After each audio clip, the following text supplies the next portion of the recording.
What is happening? Live from Raiders headquarters. Yes, came into the building today and did the TV show Raiders Roundtable. We'll stay here for the show from noon to 2 Pacific time.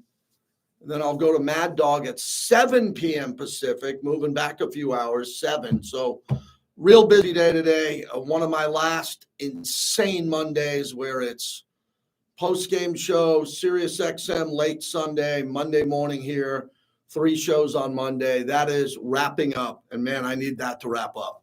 So it's a new year, but this whole chapter is slowing down a little bit, which is going to be much appreciated. But we got a big show today. So we'll play a portion of Antonio Pierce's press conference.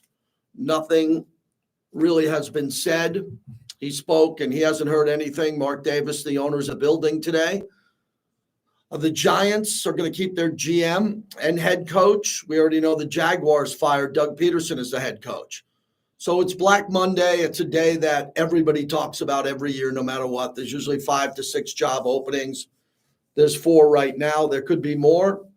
And I don't have a lot to add. We'll have opinions on the coach. I don't have a lot to add on anybody asking me what's happening with the coach and all that. You heard. He spoke. He spoke and said, the noise is on the outside, not on the inside. So we'll play it again and hear if we hear anything a little bit differently. And we'll go from there. Hope everybody had a good weekend. Everybody can hear us good. And we'll do a mini monologue. We'll get into probably about 10 minutes of my opinions on the Raiders for the year, and then we're going to hopefully grow this platform and do a lot more NFL, and get other teams involved here because win or move forward. The teams that didn't make the playoffs go home.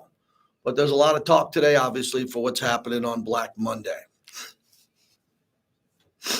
We got Bobby back in studio. All right, Bobby, we're ready to go.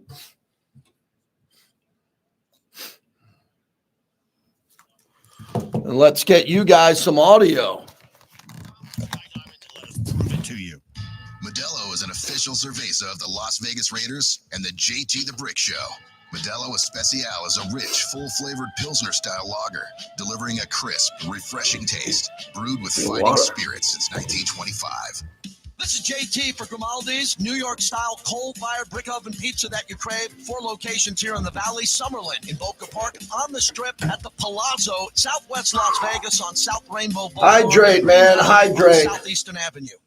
Your afternoon Raiders fix with your boy Q on Unnecessary Roughness from 2 to 5 on Raider Nation Radio 920 AM KRLB Las Vegas. You're listening to the JT the Brick Show, where the Raider Nation has come to sound off and react for over 20 years. It's the JT the Brick Show, broadcasting live from the Finley Cadillac Performance Studio. Raiders bring a blitz. He takes it off the middle, and he's wrapped up from behind. Max Crosby. Your silver and black home to sound off for over 20 years. Open at the 35, racing to the 20, 10, touchdown Raiders.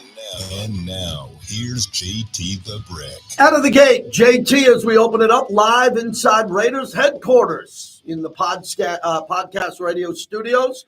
Hope everybody's doing well. I've been here all day, and we'll be here for the next 2 hours on the flagship of the Silver and Black, Raider Nation Radio, 9:20 a.m. on the Raiders mobile app, and I'm streaming live on YouTube. Good day to see what we're doing here live. If you want to jump in, JT the Brick, YT. And I was telling our audience as they jumped in ahead of time, people come in ahead of the show, we get a chance to talk for a little bit. Wow, this is the last of my insane Sunday night late into Monday morning early and go on this nuts run that I've been on for 20 weeks. I am at the finish line. I'll still do my national stuff at Sirius, still be doing this show 5 days a week, but we wrapped up Raiders Roundtable this morning with Rich Gannon and Eric Allen, and it was a great run. We had a lot of fun producing a show here out of the building every Monday, and we'll take a little bit of a pause. We'll keep things going on YouTube with the Raiders and other content out there. We're heading to the Super Bowl in New Orleans. Q, I, Vinny, I think a bunch of us will be live from Radio Row in New Orleans, and we'll give you the content that you expect from us. But today is a big day as I'm watching NFL Network. Antonio Pierce on remaining Raiders head coach, quote, "I haven't been told anything different." Quote, I haven't been told anything different. And that's the focus of the monologue, brought to you by PT's 5 to 7, midnight to 2, the best happy hour in town. Head on out as Coach showed up with the old school starter jacket today and met with the media. And he basically told you everything that he knows. Ahead of time, he hasn't heard anything from the owner, Mark Davis, enough to give that information out there. As I start the show, I'm looking live to my left on NFL Network, and Ian Rappaport and Judy Batista are now talking about the Raiders and the future of Antonio Pierce. And there is no news to report. So if you woke up today and you were wondering about news and what's going to happen, will the coach be here? Will he be here by noon? Will he be here by 2? Will he be here by 9 in the morning? Yes, the coach is in the building. Mark Davis is in the building. And knowing Mark over these years, I know how Mark operates. He comes in after the season ends. He's always here. And today he's meeting with a lot of people. And that's what the owners do. The day after, when they don't make the playoffs, they come in and they evaluate and they talk to everyone in the building. So I don't know exactly when Mark Davis is going to sit down with Antonio Pierce, if he's about to, if he will in an hour or two, if he's doing it right now as I speak. We have no idea. But Antonio Pierce quickly was asked about his status to kick off the press conference, and here's what he had to say. I haven't been told anything different. I haven't been told anything different. And that's unique on a Black Monday when it comes to the coaches getting let go or not. Doug Peterson let go in Jacksonville. Brian Daboll and Joe Shane, who run the Giants, are back. And I was a bit surprised as I brought back the GM, Joe Shane. I thought he did enough to lose that job. But Brian Daboll, as we've been talking about, I think he's a very good coach.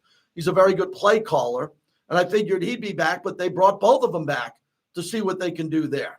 So as we're looking for information today, you can uncover every rock, every boulder out in the desert in Henderson. Talk to anybody you want, including me, who's in headquarters today. No one has an update for you on the future status of Antonio Pierce. He obviously is very confident. He went to the microphone talking about all the issues this year. Again, we'll play about 10 minutes of his 14 minutes coming up here, maybe at a quarter after the hour, so you can hear it. A lot of people didn't get a chance to hear it. If it was earlier, we'll make sure you get that. And if you look at the coaches that are gone, the Jacksonville Jaguars, New Orleans Saints, New England, who I'll get to coming up here. The Jets are looking for a coach. They just said Rex Ryan will interview for the Jets coaching vacancy tomorrow, and Chicago is looking for a new head coach. So those are 5 opportunities open now in the NFL. A lot of people are looking at the Detroit Lions offensive and defensive coordinator to fill these jobs. They'll have a window with a bye week and times to interview for jobs. And then the question becomes today that I've been hearing around the NFL, in other markets too, why fire the coach? And this is everybody in the NFL. Why get rid of the coach if you don't have a solution? If you don't have the next guy lined up. Remember, Jack Del Rio got fired because the Raiders had John Gruden ready to go. And John Gruden was a broadcaster at the time. And he didn't want to come back and coach. And then when he decided he wanted to come back, it didn't matter who the coach was. John Gruden was going to come back to the Raiders because of Mark and John's relationship and friendship. And that was going to happen. And that's why John Gruden came back. I don't know what Mark's thinking now about this coach or a future coach, but a lot of people around the league are speculating that there are several owners and several GMs that are looking around saying, who are you going to bring in?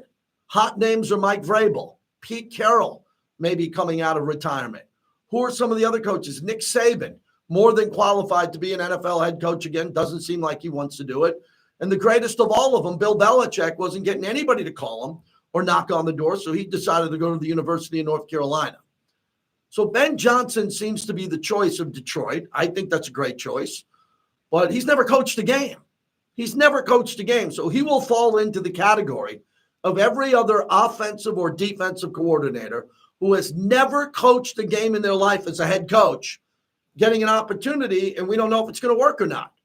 You know if it's going to work or not if you hire Mike McCarthy or you go out and hire Doug Peterson, who won a Super Bowl, and it didn't work out in Jacksonville. But you're comfortable hiring a former head coach because they know how a building operates. They know the politics of an organization.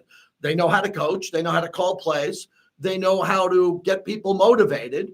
And a lot of coaches in their second time around come back and they're smarter than the first time around. For Antonio Pierce, he's learned a lot on the job. He was really thrown into it quickly last year as an interim head coach. The Raiders played hard for him down the stretch, and Mark Davis decided to bring him back as the head coach of the team. This past year was a struggle. And as I've talked about on this broadcast and other broadcasts, Antonio Pierce did not have what he needed to get into a fight to win a championship. He just didn't have it. And I think all Raider fans, everyone in Raider Nation understands that.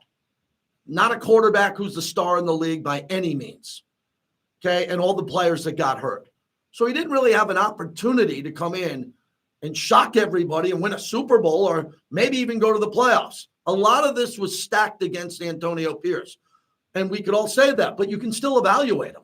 I was listening to Vinny Bonsignor this morning. Just because you don't have a star quarterback and everybody's hurt, you still can evaluate a head coach on how he handles the challenges, the timeouts, the adjustments, and all of that. And Antonio Pierce will be evaluated as we speak by the owner, Mark Davis. That is going on right now. And as Antonio Pierce met with the media, he seemed, I don't want to say very confident. He's got bravado. I interview him every week, and he comes in and he is excited to talk and excited to tell you about his vision and program. And he did that earlier today. So that's where we stand. I know a lot of people tuned in today, woke up today. They're all over X and they're all over looking at different platforms. What's happening with the coach? Is he going to get fired or not? We were here today doing a broadcast, and we have nothing new to add on the status of Antonio Pierce, who's going to wait and meet with Mark Davis, and decisions are probably going to be made, and we'll know a little bit more. It might be later on today. It might be tomorrow. It might take 3 or 4 days from now. We don't know as we start the show. But your opinion matters. And I call this the aftermath. Every Monday we do it. It's the aftermath after the win or loss. There are a lot of losses this year. And I hope you have an opinion, not only on the game, the loss to the Chargers, but the entire season. And always say, as you know the rules, just be respectful. This is not the Fire the Coach show. It's not. There are other ones on podcasts, on other platforms where you can do that, and maybe you're even encouraged. But I hope after all these years, especially the 5th season in Vegas, I don't have to explain this anymore. I don't have to explain to anyone that I'm in the building, the coach is the head coach, decisions are being made, and we honor him with respect in the building as we wait for a decision on his future, long-term, short-term, or whatever it's going to be. So if you can handle that, which I think most grown men and women can, and put together a call, if you want to be very critical of the coach, if you want to get behind the coach, we can do that. Just know the only rule is show some respect and understand the platform you're on. It's a little bit different than the other ones, and we act a certain way. We take the high road on that. And that's it. Other than that, that's all I got. I came in here today. We were going to see what happens. I know the coach well. At least I know him personally from having these interviews. I always wish him well. I want great things to happen for him and the team. So we'll play that portion of the interview coming up here in a few minutes. I will tell you about the game against the Chargers. Yesterday was a very emotional day for me. I shed some tears, which I often don't do. I laughed and smiled with friends. I had a good time. The moment of silence for Morris Bradshaw, my good friend, your good friend if you're in the Raider Nation. It was hard for me to see that with Morris's likeness on the video boards and to see him there, and can't believe Morris wasn't right down where we could go and talk at halftime like normal. That was hard. It was unbelievably great to see Eric Allen light the torch in memory of Al Davis. That was cool.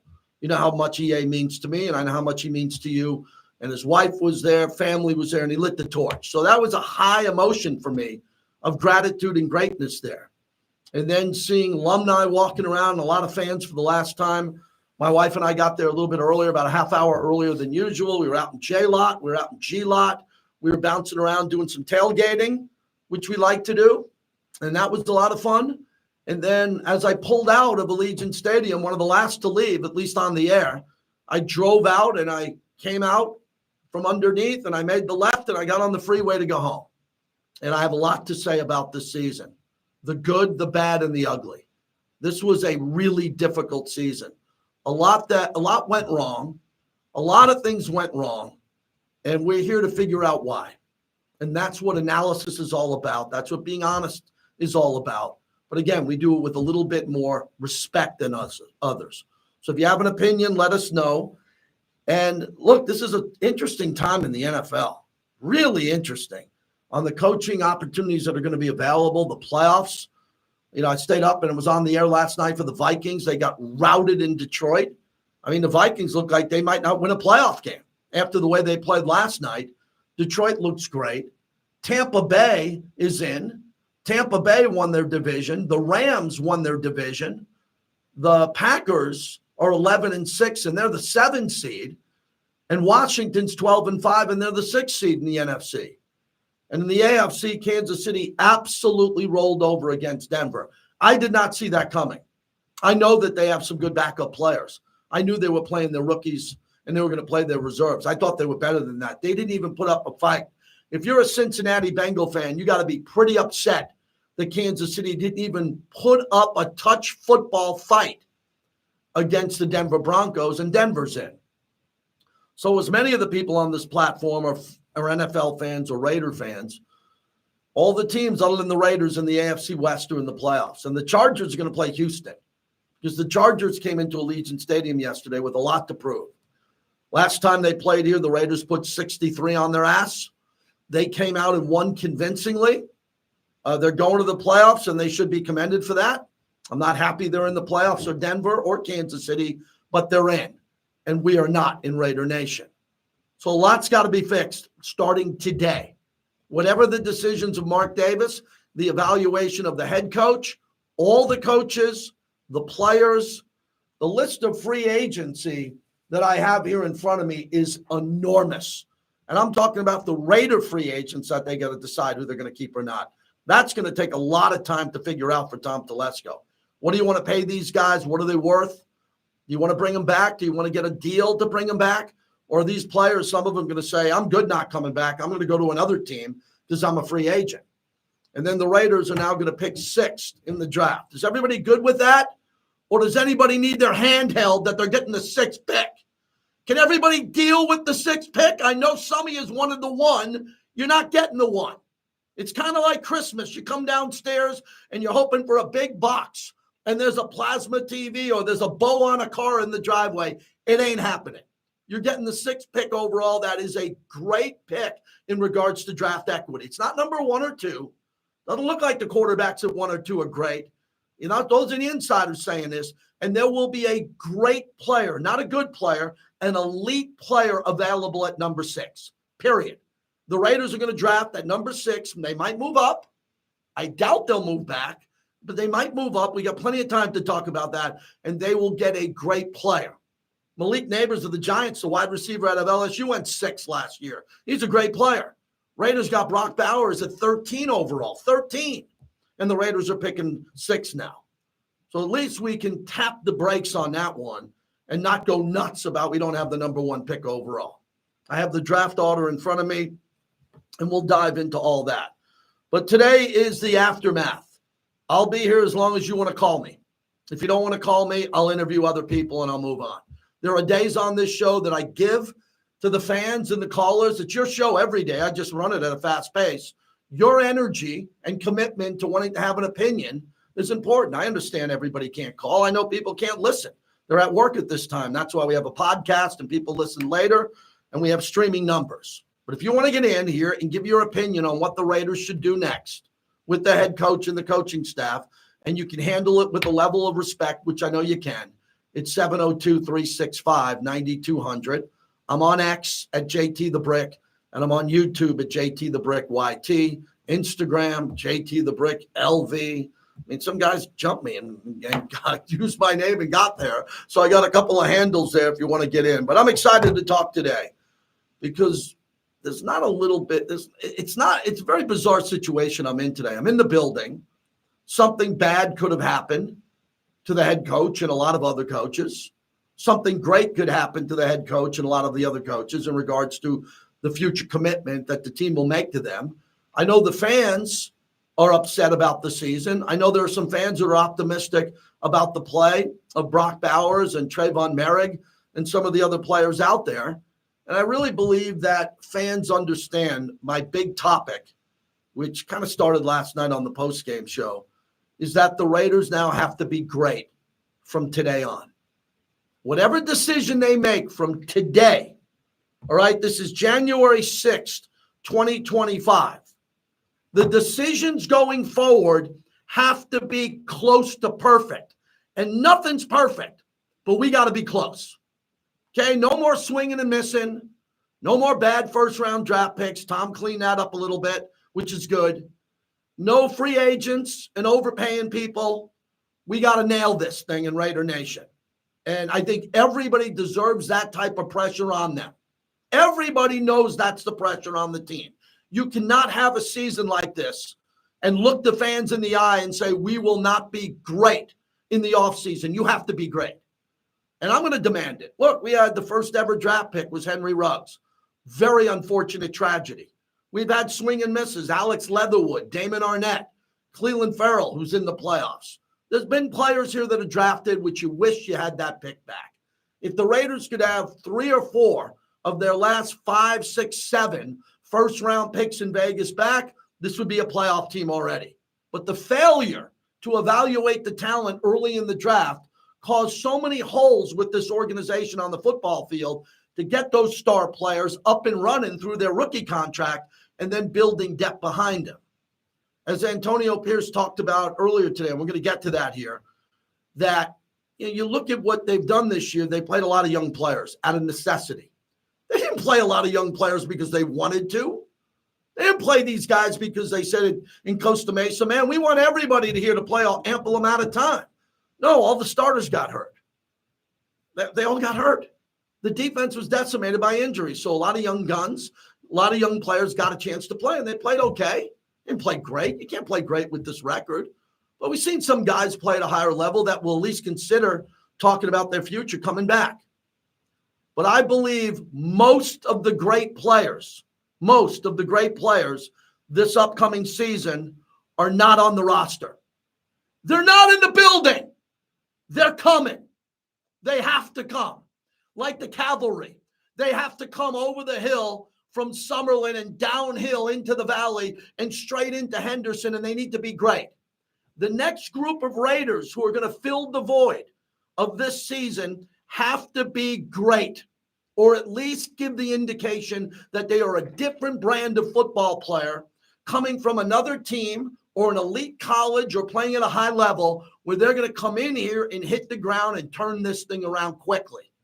With Tom Brady being a minority owner with the team, whatever the coaching staff looks like in the front office, everybody's got to kick ass and be great. I kind of say that every year, but no. This time I'm saying it. It's a must. You want to draft well every year. You want free agency not to be the priority because you want to draft good players. Not anymore. No, I'm done with that. You're going to draft well.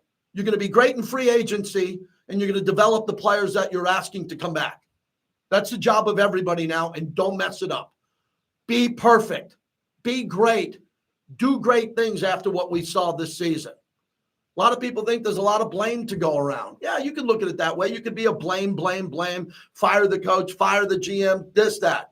But you can look at it reasonably and say what the team must do is they must forget about what they were doing in the past in regards to evaluation, maybe coaching style, and try something else that's going to be better. And if this coach can do it, fantastic.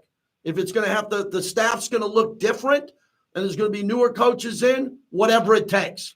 But it's got to be great because none of us want to go through this again. Nobody does. As much as we love Raider Nation and we want everybody to do well, it's a business, and businesses change constantly. And that's what's happening now in the building today. The owner's in the building, the head coach is in the building, the coaches are here, and the discussions are happening in and around the building where I'm at right now. And I want to hear your opinion about this. And I'm also going to tell you that whatever you want to talk about now, I held everybody back during the season, rightfully so. I couldn't go draft early. I was never going to do tanking. Never. Thank God that topic's dead. But now everything's wide open. Believe me, everything's wide open. If we can handle it with grace and professionalism, whatever you want to talk about in the future, because during the year, I know I could be a pain in the ass when I said, no, I don't want to talk about the draft. We got 4 games left. No, I don't want to talk about tanking. We want to win. No, I don't want to talk about the next head coach because I work with the current head coach. Everything is now opening up where every topic is on the table, as the great Lee Hacksaw Hamilton used to say. All topics are on the table going forward. And that's the monologue brought to you by Tito's Handmade Vodka. Kick off the new year in January. Try a Tito's on the rocks, a Tito's and soda, a splash, a cran, lemon or lime, whatever you want. Tito's, proud partner of the show. 702-365-9200 as we open up the show. Let's begin. And there's a lot here. Los in L.A. You can start us off on the Raiders mobile app. What's happening? Hey, what's going on, brother? I'm good. Talk into the phone. You don't sound like you got a good, clean line. Go ahead. Yeah, I'm actually in Austin, man. Okay. But regardless, I'm an Aiden fan, and I'm an AP fan.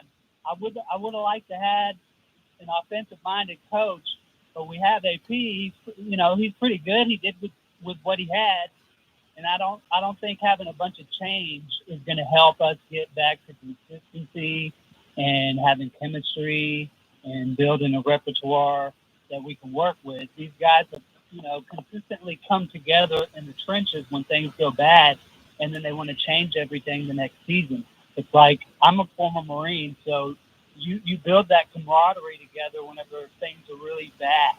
And so it's like, let these guys rebuild and come back in. And again, I'm an Aiden guy, so I think Aiden deserves to have a full shot with a full season with a full group behind him and not constant drama. Yeah, thanks for the call. I don't know if I agree with you. I don't agree with you that Aiden O'Connell gets a shot next year to be the starter from day one. I don't. I like Aiden a lot. He's in the building. Only got good things to say about him as a person. But we all know a new quarterback's got to come in this organization and have an opportunity to be great. And if Aiden can beat out that player who's drafted very high in the first round, or a bigger name than Aiden that is brought in via free agency, Gardner Minshew was a bigger name than Aiden because he's been in the league longer, but he wasn't a better player than Aiden. They were about the same. Neither one of them played well in the preseason. One of them would have been named the starter if they played well. Neither one played well. And that really was something that hampered the team coming out of Costa Mesa with no decision at quarterback. We had to wait till the first week almost to find out who's going to play quarterback. That can't happen again. That won't happen again. Tom Brady's involved in this process. That will not happen again. So I don't think everybody should sit around and go, well, we're going to start next year with Aiden. The only way I see that being a possibility is that the Raiders draft a high draft pick in the first 6 picks, high draft pick. That player does not play. He comes in knowing you will not be playing. It'll be very similar to Michael Penix Jr., where you'll come in and you'll sit the first 6 to 8 to 10 games. And if Aiden's playing great, Aiden plays. Kind of like Sam Darnold, right? If Aiden plays like Sam Darnold next year, no one's going to take Aiden out of the game.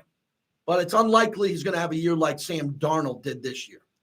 And then if you bring in a veteran who's better than Aiden O'Connell, clearly because he has a Super Bowl legacy, he's been a multiple Pro Bowler, he does not have to compete with Aiden. He will have the job because he's signing with the Raiders to be the starting franchise quarterback. So that's the way I see it. The Raiders got to go big at quarterback. They got to swing big. I'm not into talking 2 years from now. I'm not one of the guys who are going to say, well, if you don't get a quarterback this year, we'll get it the following year. No. Now, everything changes now in regards to the quality of the players that come in the building or are retained. And there's plenty of good players who are going to be retained, really good players on rookie contracts like Brock Bowers that shattered all these records, to hopefully Robert Spillane, to the playing that we're seeing is Jackson Powers Johnson up front. Hopefully Michael Mayer has a full season. He missed most of the season for personal issues. Everything changes. It's been go time since they moved here. It's been go time since Al Davis took over this team as the general partner.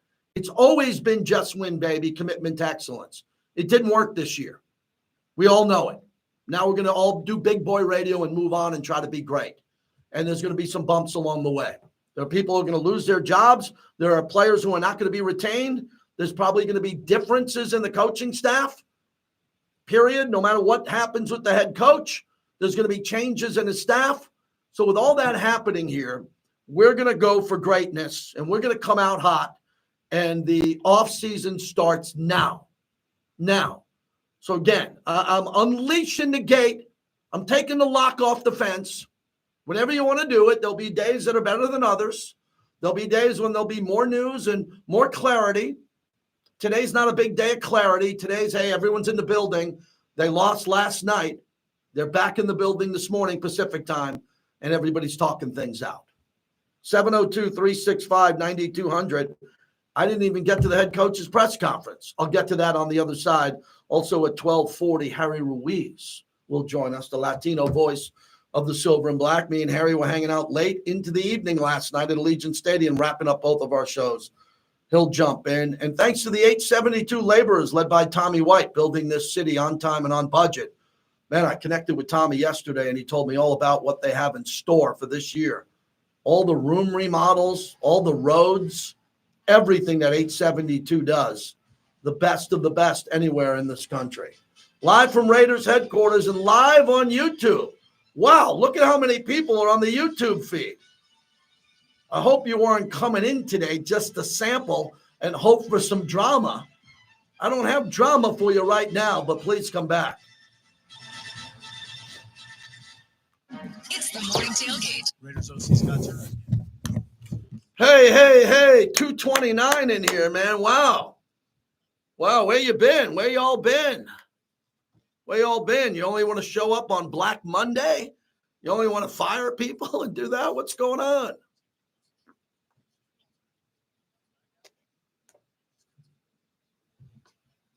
Oh, a lot of people in here. Smash the like button, folks. You can't have this many people here and this low likes. Everybody take a second and hit like. As Big D says, smash the like button. I appreciate that.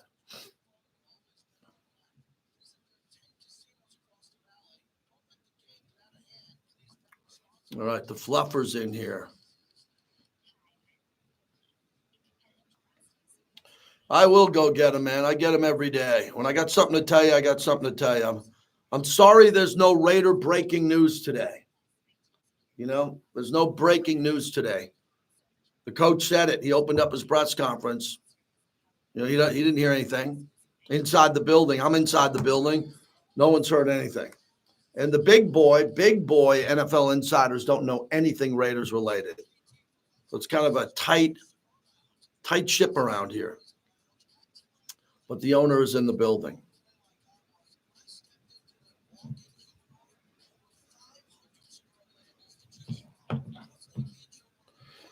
Whoa, yeah, my phone's blowing up.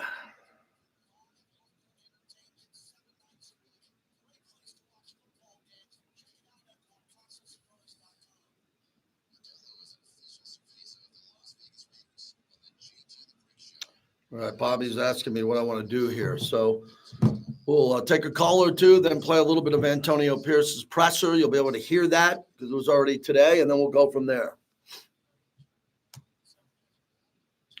Yeah, Harbaugh beating the Raiders twice is something I didn't expect. They were good. The Chargers were really good. The Chargers decided to rebuild their offensive line, run the ball, be more of a physical team, and it worked. And the same thing with Denver. The reason why Denver's in the playoffs is Bo Nix. I don't think that's a playoff roster. I know it's not. The defense is good. Patrick Surtain, there's good players on that defense, but not elite, not a playoff team. Bo Nix made them a playoff team. Bengals fire their defensive coordinator. Seahawks fire their offensive coordinator, Ryan Grubb. He's gone in Seattle. Aaron Rodgers is available to play. Raider Nation, what do you think of Aaron Rodgers? Just asking. If Aaron Rodgers came here, he would not be competing for anything. He'd be here to play. And he had 4 touchdowns in his final game of the year and didn't play bad. Aaron Rodgers played a lot like Russell Wilson did last year in Denver, and Russell Wilson's in the playoffs.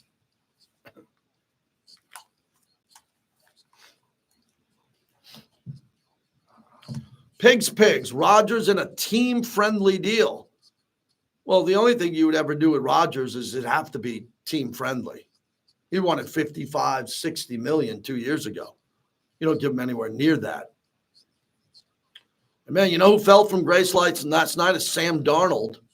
He didn't play well at all. I don't hear anybody lighting up. Oh, go get Sam Darnold for the Raiders.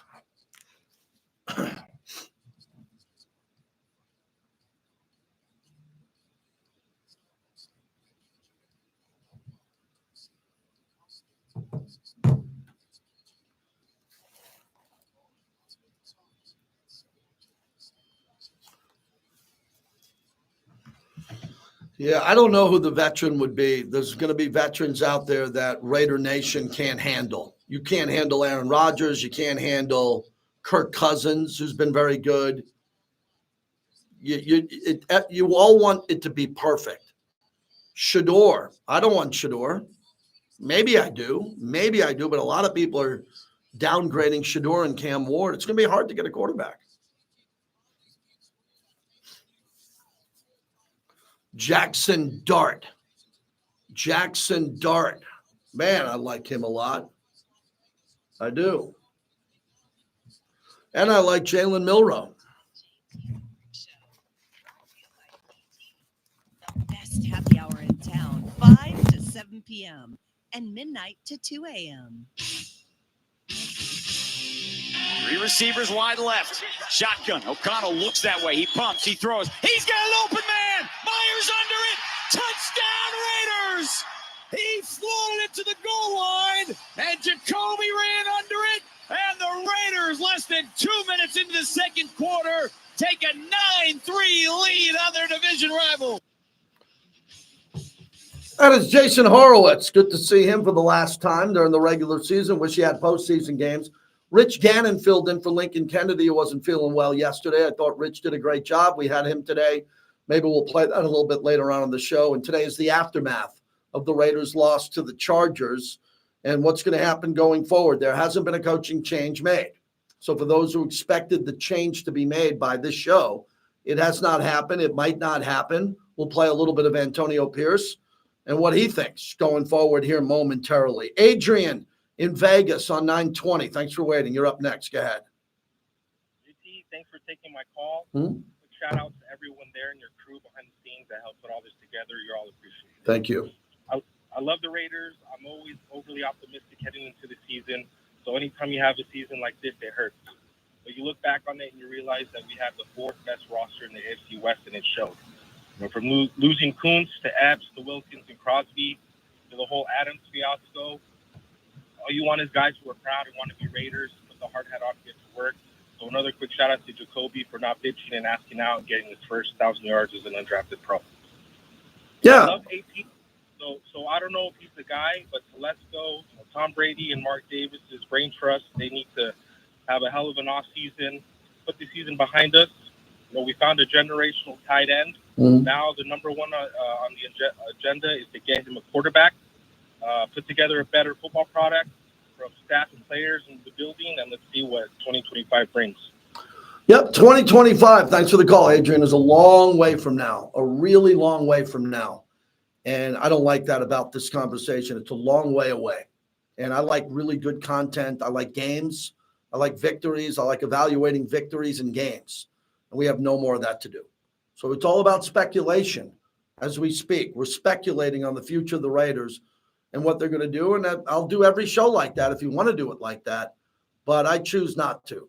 We'll have days where there'll be high speculation days. There'll be rumors. Adam Schefter, Ian Rappaport might have something really important that could have something to do with the Raiders. But I'm having a feeling most of it's going to be really quiet. There are going to be days when nothing's going down. Nothing. No one's in the building. It's off season. There's nothing to talk about, and we got to do a 2-hour radio show. And Q's got to do a 3-hour radio show. And Vinny and Clay and Vince got to do a 3-hour morning show. It's not easy, but that's why we talk football. College and pro, Golden Knights. We're a sports talk show. Okay? We're not going to talk Raiders 365 days a year.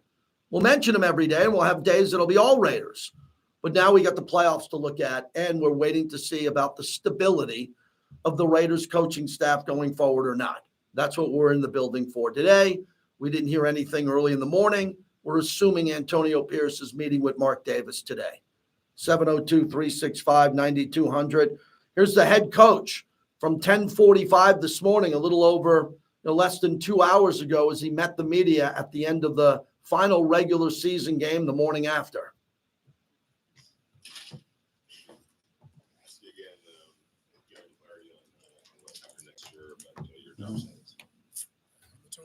Yeah. I'll tell you what. You want to get that clear? Harry can wait. It's only coming from the outside. It's not inside the building. So to me, there's nothing to clean up until I hear it from inside the building. AP, when you look at Aiden and his performance, I'm curious if this is it's my observation. I'd like you to know, tell me if it's fair or not.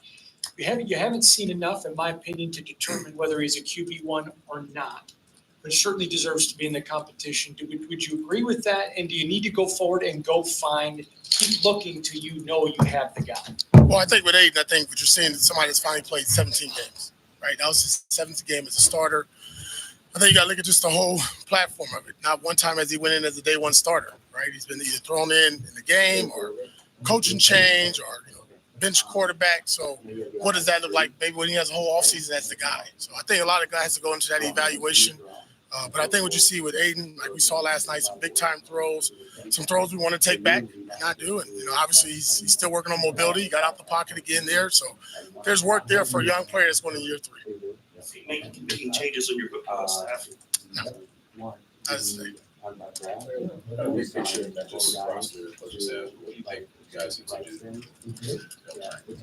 Got to get better players, got to coach better, got to do a lot of things better when you only win 4 games.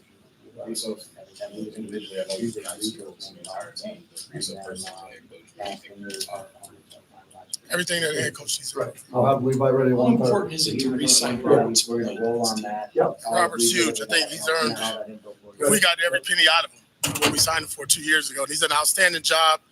Hell, had a hell of a game last night, all over the field, making tackles, top 5 in the league in tackles. But more importantly, a leader, a real staple of what our defense is. Done a great job from a physicality standpoint, leadership standpoint, vocally as well. To me, like we always talk about linebacker play in this room at times. It's fun watching him play linebacker because he gives it balls to the wall, all out. I would love to see him be a Raider. A lot of the players in the locker room showed their support for you last night and said that during that 10-game losing streak, you kept them together. How in particular did you do that? Just being myself like I am every day. I never change, win, lose, or draw. I'm AP regardless of I'm standing in front of you or I'm outside this building. And that's how I treat those men. I treat them like men. They're pro football players. They understand that. We talk and we have honest conversations. It doesn't just happen when we win. We don't just sit there and pat each other on the back. When we lose, we're straightforward. So it was challenging, though. When you lose 10 straight, how do you keep going in front of your team and motivate them? But to their credit, and I keep talking about it, though, learn how to be a pro, right? Especially with a young team. And that's what we constantly talked about. I thought they did a good job just buying into what the message or the mindset was of each and every week. And regardless, and I said in this room before, like win, lose, or draw, those guys competed. They gave effort. There's improvement there. You've seen some young players really step up. And that's what I think, this last month really was for us. Obviously, we won 2 games in a row and lost last night. But I thought you saw some things that you could say, man, they were working on it. You can see the technique. You see the fundamentals. You can see the scheme. You can see the players improving. And that's what I think is a plus and a positive to our team. To that point, whether personally or professionally, where do you feel like you have grown the most over the last 2 seasons? Yeah, I'm going to go back to it, just patience. What I need to do a better job of, and as I said the question earlier, I need to go with my gut. I did that a lot. I was better at that last year. This year, I didn't do what I wanted to do as much as I wanted to do it. There's a reason behind that. No, just lessons learned. Coach, going back to training camp, one of the important things that you mentioned was brotherhood, was being able to play for each other and that team leadership. How much of it do you think went into effect this season? And even just last night, fighting till the last second? I think it was critical because, again, the way the season went, the expectations that we have for ourselves, to go through that and never see this team point fingers at one another. There was never no bickering. There was no in-house issues or fires or anything that was detrimental to the team, even with movement with the staff or players. Nobody flinched. There was no blinking. We just kept moving on, next man up mentality. And they really embraced that throughout the entire season. And I'm really proud of how we finished even last night. Obviously, when the game started to get out of hand, those guys still competing, even on offense and trying to, go for it onside. It wasn't like kick the ball off and let them, let's keep fighting until the clock hits 0. So they really took a lot of pride. You can see the emotions and the hurt, after that loss last night. That was sad to see from our guys. But like I told them, one loss, one season that's not who we are. That's not going to design us. When you talk about going with your gut, don't want to put any words in your mouth, but is there things that you would have done differently with the quarterback situation coming out of training camp? Yep. Yes. And I guess why did you go with Gardner? And it sounds like you probably would have rather gone with. Yeah, I'm not going to get into that. It's just I made that decision, and obviously, we made the decision to move on from Gardner after week 5, I believe, and then things just kind of went left and right after that. Coach, when you look at the rookie class, not even just the guys you drafted, but also the guys like Jonah and Tom Fisher picked up, can you just talk about how they played? And does that make you encouraged on player development? No, really huge. I think, again, I'm going to go back to the credit to our staff doing a really good job of just constantly, just not always worrying about the Max Crosby's of the world and the Christians and Roberts of those guys that kind of your bottom feeders, that's up and coming in your program, your organization. And when you get players from the outside, like Jonah from Indy and Zach from Cincinnati, there's a lot that goes into it, right? It's just not just scheme, it's technique, it's culture, it's the foundations, the things that we're working on in training camp and OTAs and mini camp. And what I'm really proud of is what is built really for our team is depth. Get all these guys that were on this IR, which is 13, 14 guys on IR, get them back, and now you got some depth, with some young players that's played over 500 plus snaps. All right, that's Antonio Pierce, and that's a portion of his press conference there. So what do you have to say on that as he opened it up? And, he said the noise is outside the building, not inside the building. He did talk about the issue that becomes the quarterback decision. And I know what he went through at that time. At that time, we were taking calls on the show. Do you go with Gardner Minshew? Yeah, probably. He's got a little bit more experience. He might have been a little bit better in the preseason, not by much. That was a decision. I wouldn't say he regrets it, but he could have changed it up and gave Aiden O'Connell the start. Where would the Raiders be? How many total wins would they have? We don't know. And the coach was very honest and very transparent there. When we come back, Harry Ruiz will join us, the Spanish voice of the Raiders. He called the game last night. We'll get his final analysis of the regular season and what happens there. So that's where we're at today. It's the aftermath of the Raiders' loss to the Chargers. The Chargers are advancing to the playoffs. It's Black Monday in the NFL. As a couple of coaches have not been retained, and we'll cover any breaking news that happens in the next hour and 15 minutes from Raiders headquarters.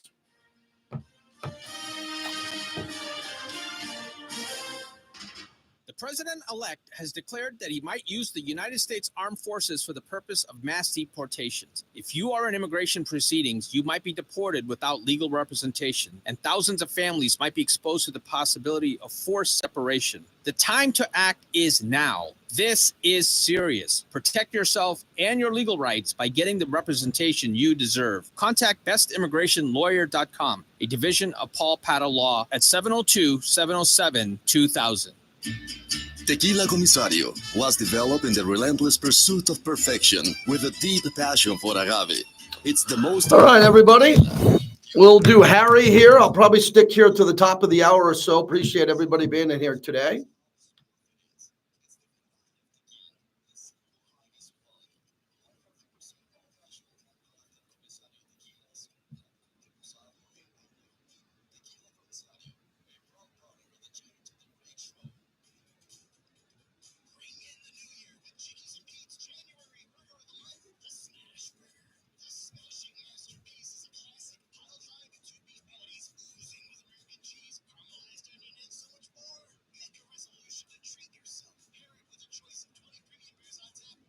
What else is up, man? Everybody in a good spot? No, I haven't been wrong on the quarterbacks. I didn't love Jimmy G. What the hell are you talking about? Jimmy G was the quarterback who was picked. I didn't love Jimmy G. Jimmy G came in as the quarterback. And nothing to do with me. What do you want me to do? Come in and say I hate him? He won 4 playoff games. He played in the Super Bowl. I didn't love Jimmy G. I thought Jimmy G at the time was a pretty good hire. He got injured. You blame that one on me? Just blame it on me. That's what we should do. Just blame it on me, and we'll do that.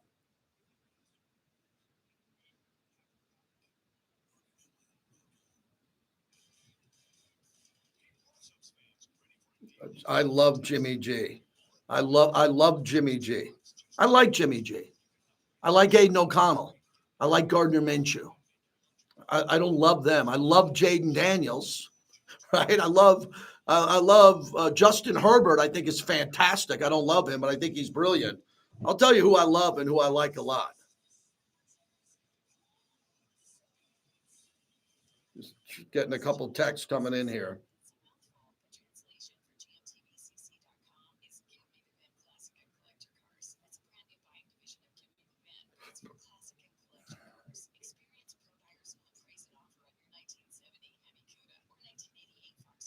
All right.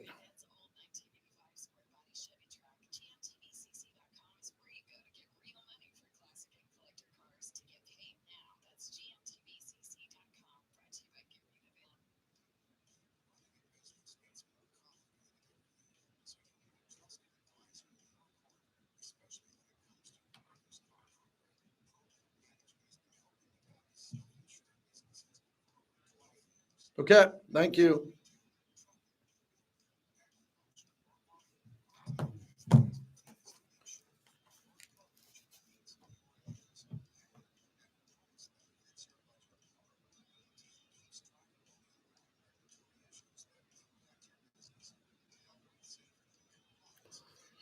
Woo! All right. Harry's ready to go.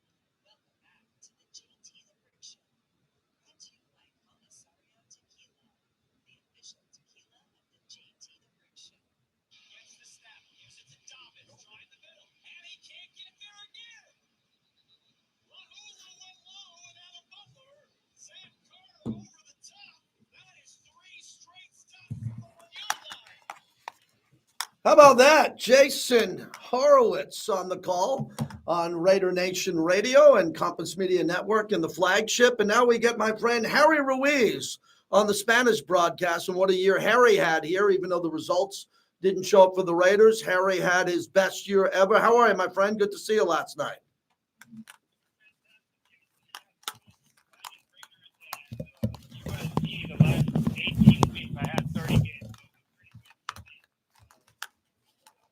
What are you telling the audience and your listeners and everybody who wanted to know about a coaching decision either way today? It's just about waiting and seeing. I mean, there's pros, there's cons, like there is with every coaching candidate when it comes to Antonio Pierce. So it's the decision isn't in our hands; it's in the hands of Mark Davis, and we'll have to wait and see. But so far, we got to see Antonio Pierce at his press conference. I think that's something positive for him. We saw different demeanor compared to what we heard from him during yesterday's press conference. I was translating it live as it was happening, and I didn't feel as much optimism as I felt with the one today. So I think it's heading in the right direction when it comes to just me and what I think. Harry Ruiz joins us, the Latino voice of the Raiders. So the game yesterday, it came down to another interception. Aiden threw a bad interception at the end of the first half. As I said earlier today, all of these interceptions thrown by either Gardner Minshew or Aiden O'Connell were daggers. Sometimes you can go through a game and a quarterback can throw two interceptions, and both of them, the defense goes 3 and out, and no harm, no foul. You turned it over. It's unfortunate, but the defense got the ball back. It seemed like this year, and I don't have the exact numbers in front of me, that the interceptions that were thrown early in these games where the Raiders lost were just the dagger. Put them down. They could never come back. They could keep it close. They could stay within a touchdown. They could fight. They played their ass off in every game. But, man, did the turnovers and the interceptions cost this team an opportunity to compete at a higher level.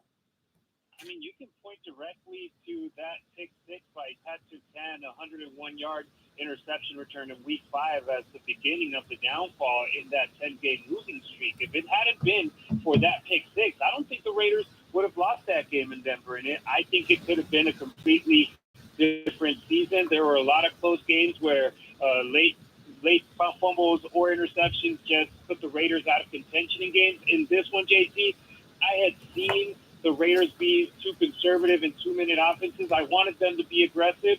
They got 5 yards on first down, and then in second down, I think they could barely get to the marker in that pass from O'Connell to Madison. I wanted them to be more aggressive, and unfortunately, you got to that pick. The Chargers, they were able to get another touchdown before the end of the first half. They got the ball to kick off the second half. They got points, and it was game over at that point. Yeah, a lot of the games, it's game over. If it's a Patrick Surtain 100-yard interception, this Charger interception, a big one against the Rams, whatever it is, when you see these turnovers, you scratch your head and go, okay, it's a turnover, but can the team react? And I'd like to see Harry going forward, no matter what happens. It's going to be a lot of new personnel going forward. I thought Scott North Turner did a much better job than Luke Getsy. Aiden got hurt. Gardner got hurt. Ritter got hurt. Everybody got hurt who played the quarterback position. Whoever is the quarterback going forward in 2025, I hope they're more aggressive. I've been saying since I've met you, they need to play faster. They need to be smarter. They need to be aggressive. They need to attack the marker. I mean, I even saw yesterday at the game, man, checking down on third down as a 4-win team. There's no need to check down. Never. Especially when you're out of the playoffs here and the other team's trying to get in. Don't play field position. Play for first downs, and I want to see that change going forward. But it's also tough to ask for a sense of urgency of wanting to have your offense out there and potentially have a 3-and-out like the Raiders did multiple times yesterday, and you don't have the same confidence of being, oh, you know what, my offense is going to put a lot of points on the scoreboard the next time they touch the ball. Yes, with the Turners, with Scott and Norv ahead of the offense, the Raiders' offense improved by almost 50 yards per game between the first 9 games with Luke Getsy and the last 8 games with the Turners. But when it came to points, the Raiders just got to the 20-point mark twice with the Turners against New Orleans and against the Chargers. So there's still that point where it's like the team is moving the ball, but they're not getting it in the end zone. And that's where it has to come to a point where it's like, you know what, you can't have Brock Bowers on the field in the red zone and not be throwing him the ball when it comes to that kind of situation. So it's a lot of improvement that this team still needs to do, and a lot of time that they will have to do it for. Harry Ruiz, as we wrap it up and we wrap up the year, I mean, you got to take away the positives because there was so much negativity with the overall record. But Bowers, and I've asked this to Jason Horowitz, and I'll ask you again, having the privilege to call his record-breaking season, even though it's more about the team than individual records, we know that. But that's something that you'll carry with you the rest of your career, that you called his games, you saw the big ones, all the records that he broke as a tight end, the most receptions ever by a rookie, most receptions by any receiver in Raider history for a single season. That's going to go down in the annals of history for this organization, and that means a lot. Absolutely. Actually, I'm putting away my charts from this season, and I'll send you a picture from the chart from the first game that I called of Brock Bowers, and it has his college highlights, to then this last game where I had like 20 sentences of him that I had to keep increasing the real estate on my chart for Brock Bowers. We were hoping to get a good season from him. We got a historic season. In the team where we've had Tim Brown, Fred Biletnikoff, many legendary wide receivers, you can say that Brock Bowers in his rookie season, he surpassed all of them when it came to receptions in his rookie year. I mean, that's nuts, and the Raiders have pillars where they can build off of. You know that we got Max Crosby, who's one of the best defensive players in the NFL. You got Brock Bowers, Jacoby Myers. Now you got to keep adding to that offensive line to protect the quarterback. You have to add to the quarterback room. You have to add to the running back room and keep moving that offense in the right direction. The defense, we got to wait and see what happens with them because there's a lot of free agents on that unit. Who comes back, who doesn't? That's a big question mark, both with the players and the coaching staff. Yeah, Harry, we're going to get into that in hour number 2. Levi Edwards will join me on all the players here. I mean, restricted free agents, the guys that have to come back. There's a lot of money to spend for Tom Telesco, a lot. But the problem is he's got to spend a chunk of it on retaining the players who deserve to be back. So that's going to be very complicated. And as I said earlier in the show, this offseason has to be perfect. It can't, or near perfect. Better than great. It's got to be unique, great, almost perfect. Have a great offseason in the draft. The Raiders get the 6th pick overall. And then a lot of money to spend in free agency. And I think this roster could turn around here pretty quickly. But it's got to be because players are healthy. I mean, you called every game. The fact that these guys were decimated on defense and still played hard, that to me is the number one topic of the season. The players lost to injured reserve.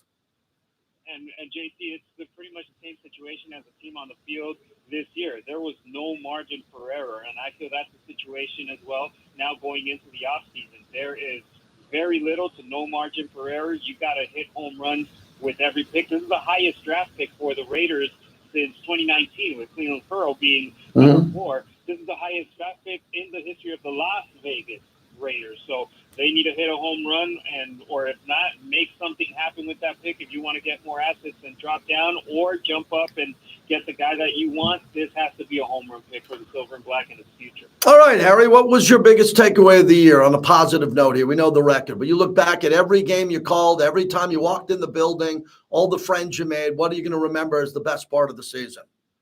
You know what? I love that rookie class that the Raiders had. Yes, the top 3 guys ended up playing a lot of football when it comes to Bowers, Powers, Johnson, and Glaze.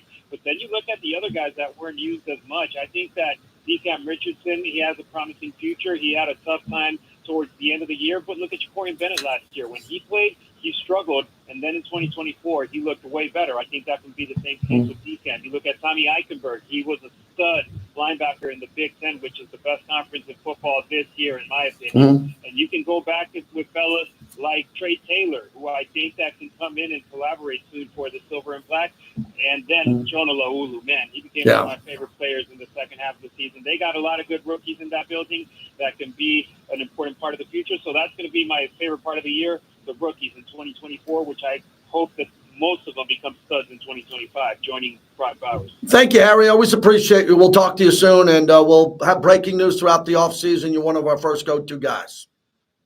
Appreciate you, JT. The best for you, the family, and Bobby in this 2025. Thank you. Harry Ruiz, the Latino voice of the Raiders. What a great job he's done. We'll come back. Thanks to the bricklayers. Thanks to everybody on YouTube. I'm going to jump off here. We'll do an hour on Raider radio only. I'll be on Mad Dog Sports Radio tonight, 7 p.m. Pacific to 10 p.m., which I'm really excited about. Going to double dip and continue to do it. And wow, we'll move on to the NFL playoffs later in the week. I do think there are some teams on upset alert in the first round, and I'll tell you that coming up next.